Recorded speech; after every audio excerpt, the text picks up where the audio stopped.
All right, Yep. here we go. Chapter 9, Chase Ambrose is back with us again, and we just left him off of the football field. Chase was with his dad and his stepsister, and he was recording the scrimmage, and he was kind of like reminiscing on playing football. Chapter 9, Chase Ambrose. Hold on, I'm going to plug in my microphone. This way it will sound better for you guys. Where is it? Same system built in.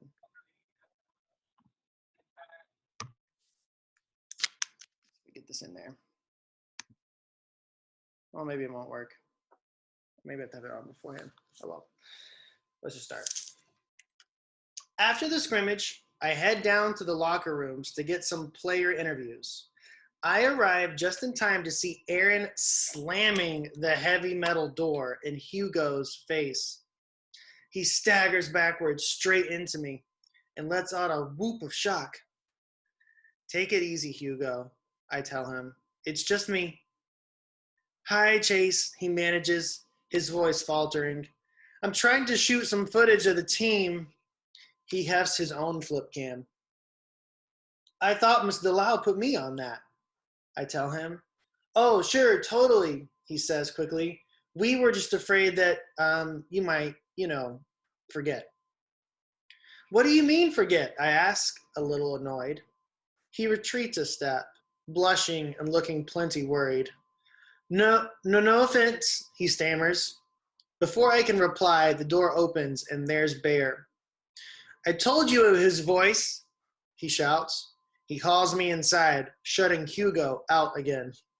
Hugo's with me, I protest. Ha, good one, Bear laughs. Seriously, we're covering the hurricanes for the video yearbook. So Hugo gets in with me. He's grateful, but it doesn't make him very happy. He acts like he's tiptoeing around a minefield. I get some high fives, but the team's not in the best spirits. After all, they just got steamrolled. And when it stinks in, then I'm there as a reporter and not to give them the good news that I've been cleared to play. They can't hide their disappointment. Well, I can't see anything wrong with you, Joey complains. You're not even in that sling anymore. And I get it. Joey laid an egg at quarterback today. A good running game would take a lot of pressure off of him. It's the concussion, I try to explain. The doctor wants me to be really careful. Landon Rubio, the kid with a giant neck I saw on the first day, glances dubiously from Hugo to me. So you have to miss a few games, but what gives with him?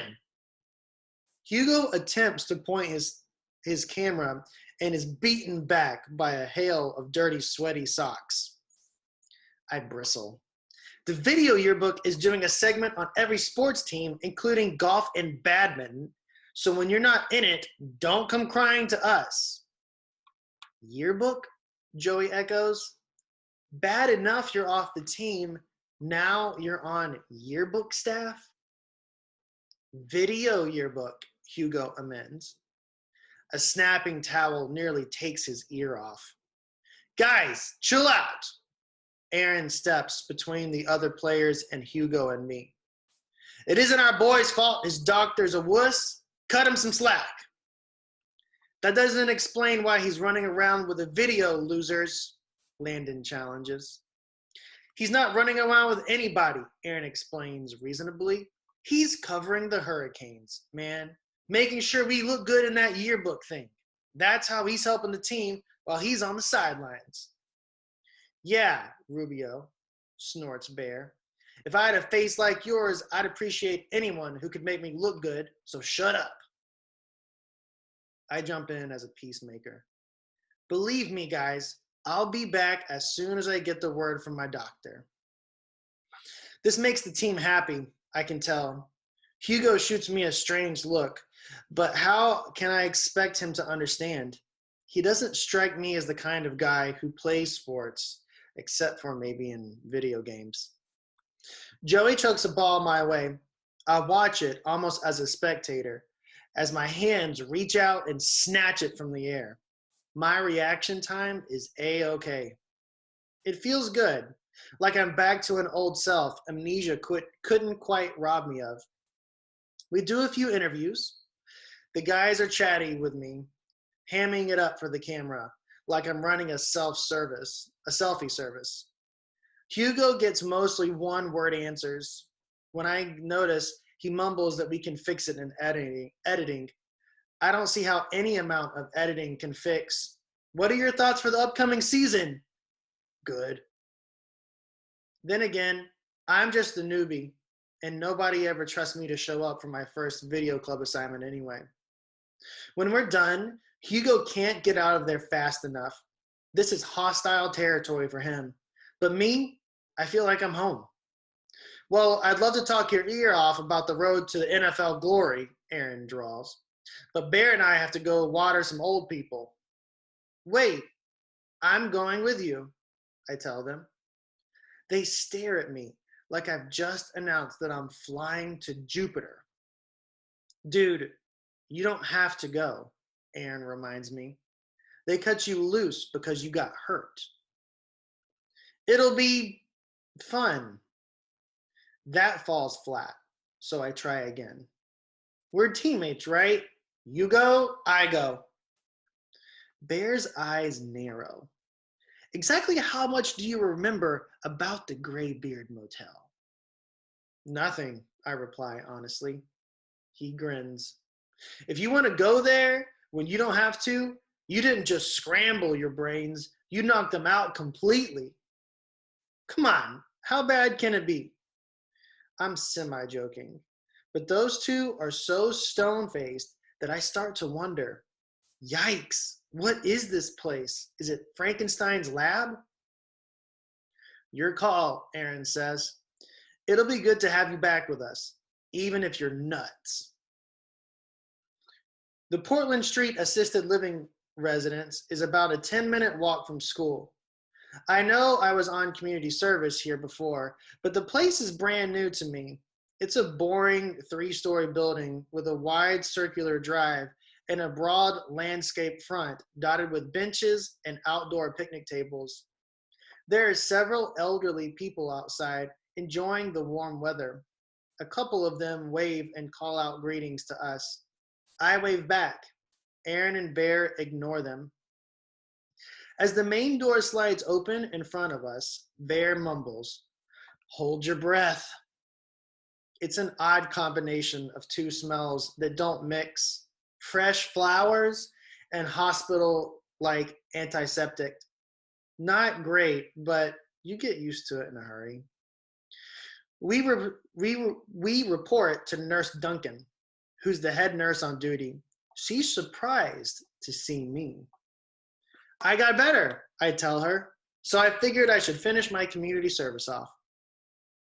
The court told you that, she asked dubiously. I shake my head. I came up with it on my own. We don't believe it either, Aaron jokes with mock solemnity. That's very noble, Nurse Duncan says.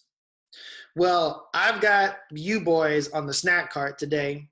It doesn't normally take 3, but we'll give Chase a soft job on his first day back. We get a rolling cart laden with juice, boxes, cookies, crackers, and free newspapers. By the time we get off the elevator on the 3rd floor, Aaron and Bear have helped themselves to half of the merchandise. Believe me, they have more Oreos than these mommies could ever gum down, Aaron says when I look disapprovingly. And I assure you, oh perfect one, you've sampled plenty of cookies off of this cart. I reach back for a snack jacking memory, but come up empty. I'll have to take his word for it. Bear tears open a bag and dumps a small pile of ginger snaps into my hand. I take a tiny bite, glaring at my partners in crime, who are chowing down in a blizzard of wrappers and crumbs. We played a football game this morning, Bear reminds me. You work up an appetite. Not everybody's too delicate like you. I guess I'm not too delicate to bend over and pick up your garbage, I snap back. I might be getting the hang of being friends with these two. We go door to door, offering the residents snacks and papers. When I was in the hospital, all the staff and volunteers who came into my room were really nice and friendly. Well, Aaron and Bear are the opposite of that. Aaron's the polite one. Oh, hold on a second, David. You're sharing your screen, buddy.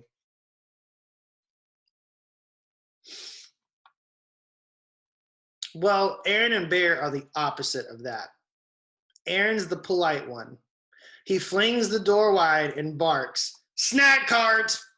This is followed by a "What do you want?" from Bear. They call all the men Dumbledore and all the women Dumbledora and respond to any questions with a combination of shrugs and grunts.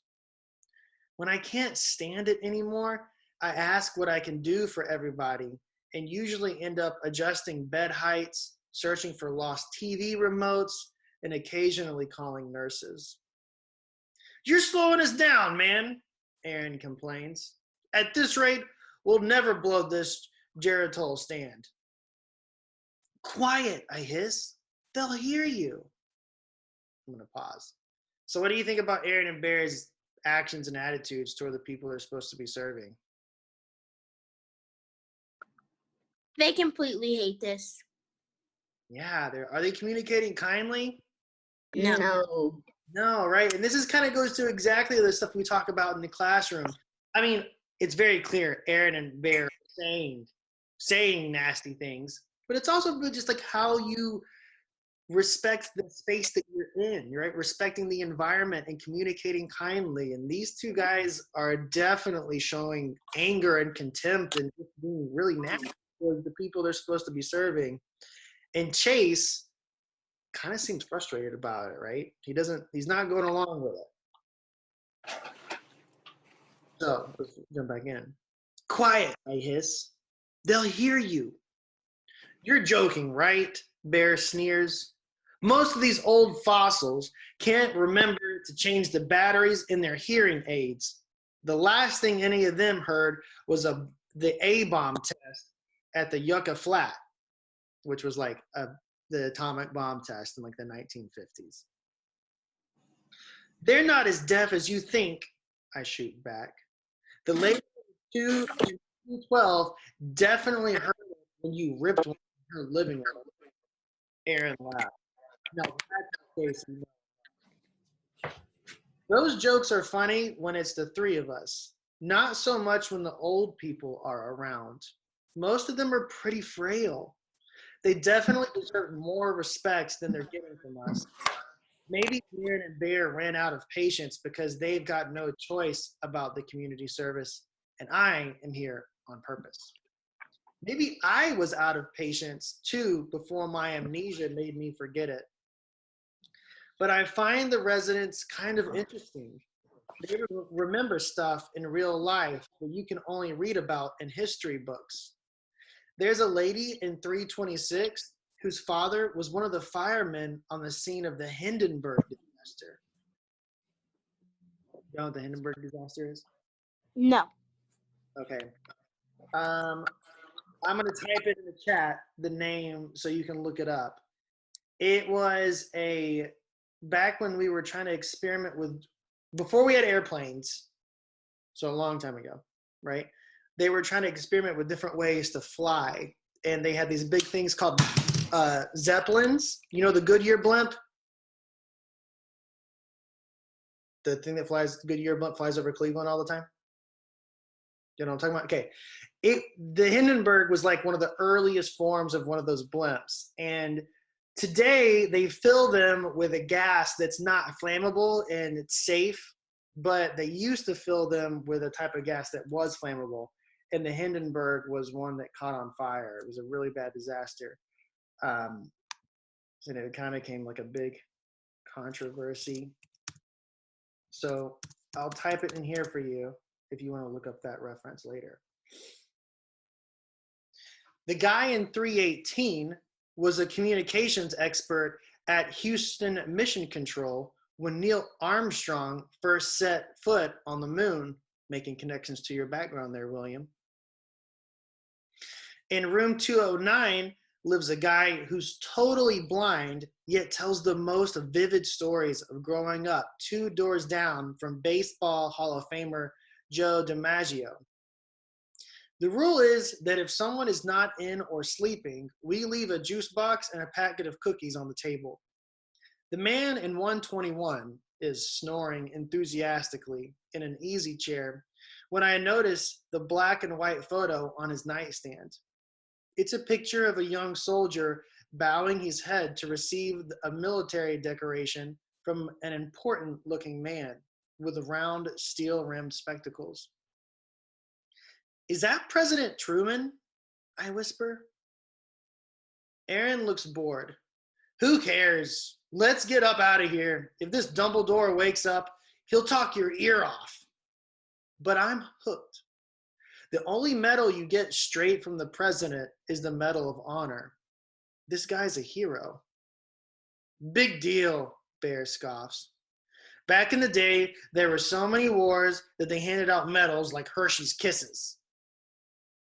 I sigh and start to follow them out of the door. I wonder what he did. They don't give out the Medal of Honor just for any old thing. "Probably slew a triceratops or something," Aaron suggests with a shrug. "Come on, we're almost done." "It was a pterodactyl," comes a sarcastic voice from behind us. We wheel around. He's sitting up now, an elderly man, a little bent at the shoulders, with a shock of white hair. "And I slew it with my stone knife." I step forward. "Mister, that's you in the picture, right?" "No, it's Harry Truman. Can't you see I'm busy? It takes me half an hour to get out of the bed and twice that to haul myself across the room with this stupid walker." He's obviously not busy. He just wants to be left alone. Maybe he doesn't like us very much. Apparently, not all the residents are hard of hearing. Aaron and Bear are already slouching out of the room. "Sorry," I mumble, following them into the hall. "You've got a lot to learn, Ambrose," Aaron tells me. "Get one of these Dumbledores talking about his war days, and you'll be here till you're as old as he is." I have to admit, it's probably good advice. "All right," I say, "let's just finish." We work our way down the hall to the last room on the floor. "Almost done," Aaron groans. "Just Cloud 10, and we can get out of here." "Cloud 10, I echo. "You're going to love this one," Bear assures me. "You know Cloud 9? Well, this old bag's at least one cloud up from that. Half the time she's convinced this is some fancy hotel and we're room service." I see their point, but I feel kind of bad for Miss Swanson, who bustles around her living room in a frilly pink dressing gown dotted with sequined flowers. She's obviously losing touch with reality, and there's nothing hilarious about that. At first, she thinks we've come for a visit, and she asks us to move the furniture into what she calls a conversation grouping. Aaron and Bear ignore her. But what harm will it do, really? So I shuffle a few chairs, no big deal. My friends are mugging at me behind her back the whole time, trying to make me laugh. They might be the smart ones. By the time I'm finished, sweaty and breathing hard, Miss Swanson is looking at me like she's too polite to ask who I am and why I'm rearranging her apartment. Aaron and Bear are snickering out loud now. We drop off her cookies and juice and head for the door, but she comes bustling after us, waving her pocketbook. She digs around, comes up with a $20 bill, and offers it to me. Don't leave without your tip, she says. I take a step back. Oh, no, I can't accept. Before I can manage another word, Bear's meaty hand snatches the money away. Enjoy your stay, he tells Miss Swanson with a big phony smile, and he's out the door like a shot, Aaron hot on his heels. I catch up to them in the hall. You can't take that money. That's like stealing. No, it's not, Bear replies. She gave it to me. Actually, she gave it to you, but you were too dumb to take it. Yeah, but I fumble for the right words. You know as well as I do that the lady's not all there. That's discrimination, he says, righteously. I'm not biased against dizzy old bats who haven't got a clue what the deal is. They can give me money just like everybody else. You don't know her. She would have gotten really upset if we hadn't taken it. She wants to believe what she wants to believe. We're not here for kicks, you know, I insist. We got sent here by a judge. If we get caught accepting money from the residents, we could get a lot more than community service. Bear rounds on me in genuine amazement. You don't even have to be here, man. You made us bring you. I'm stubborn. Give the money back. Aaron tries to be reasonable. The museum pieces in this dump, they'd forget their own saggy butts if they weren't attached. By the time the door closed behind us, I guarantee Cloud 10 forgot we were ever there. If we go to her and try to straighten this out, it'll be like showing her how crazy she is. You want to be responsible for that. I know he's snowing me, but he's also kind of right. I doubt we could explain to Miss Swanson that she just tipped the community service guys. But even if we could, she'd be embarrassed and upset and probably more confused than she was before. We should give that money to charity, I mumble. Done, Bear agrees. It's going to my favorite charity, the Take Bear to Lunch Fund. Who's up for pizza? We all laugh, but I'm laughing at a loss less than those two. The whole thing leaves a sour taste in my mouth, and pizza is the last thing I'm thinking about.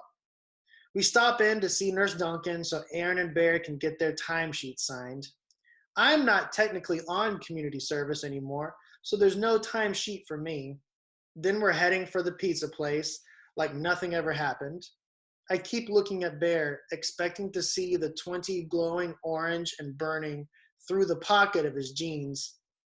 I can't explain it, but there's more they goof, the more they goof around, tripping and shoving each other, the less the less appetite I have for lunch.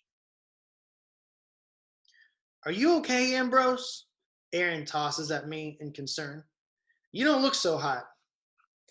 I'll catch up with you guys later. I pound back in the direction of Portland Street. I hang a left and sprint up to the assisted living residence, then dash in the sliding door and straight to room 100.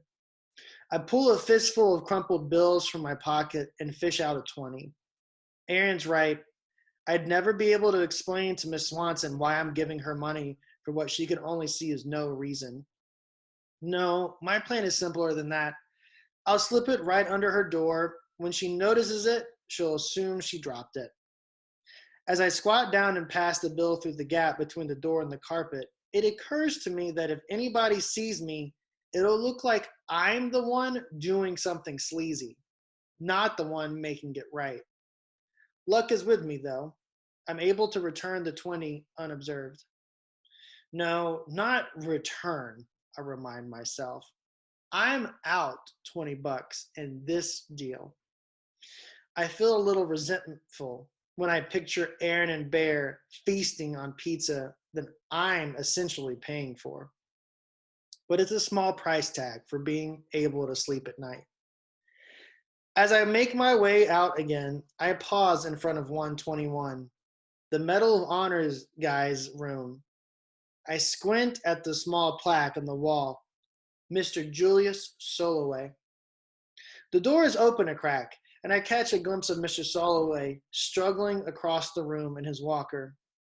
Suddenly, a baleful eye is glaring at me through the opening. "You're back?" Mr. Soloway's raspy voice growls from inside. "What do you want now?"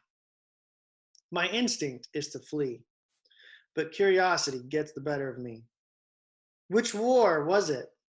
I asked the old man. "You know where you won the medal?" "The Trojan War," he barks.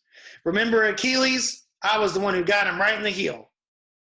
It stings, but I say, "I didn't mean to disturb you," and I start away. "Korea," he calls after my retreating back. 1952. I turn. "It's an honor to meet you, Mr. Soloway. You must have done something really heroic." "Everyone did," he replies gruffly. "A lot of brave men are still buried there. They're all heroes. I'm just the one they picked to hang a bauble on." I can't help asking, "What did you do to earn the medal?" I can still only see one eye, but it's impossible to miss the flash of impatience. "I stood on my head and spit nickels. Listen, smart guy, when you get to be my age, you don't always remember the details of every single event in your life. But I don't expect a young punk like you to understand that." He closes the door. Old people are supposed to have wisdom, but Mr. Soloway is definitely wrong about me. I have already forgotten more than he'll ever know. And we're stopping right there, guys. That is chapter 9. Next is chapter 10. And both of these will be uploaded on the YouTube channel this afternoon, okay? We will read chapter 11 on Friday. Okay. All righty. You guys take care. Be safe. Check out that recycling website. Check out the references from the book and the YouTube channel so you can stay up to date. Hope you have a wonderful day. I miss you guys so much. Okay. All right. See you. See y'all later. Bye-bye. Okay. Bye.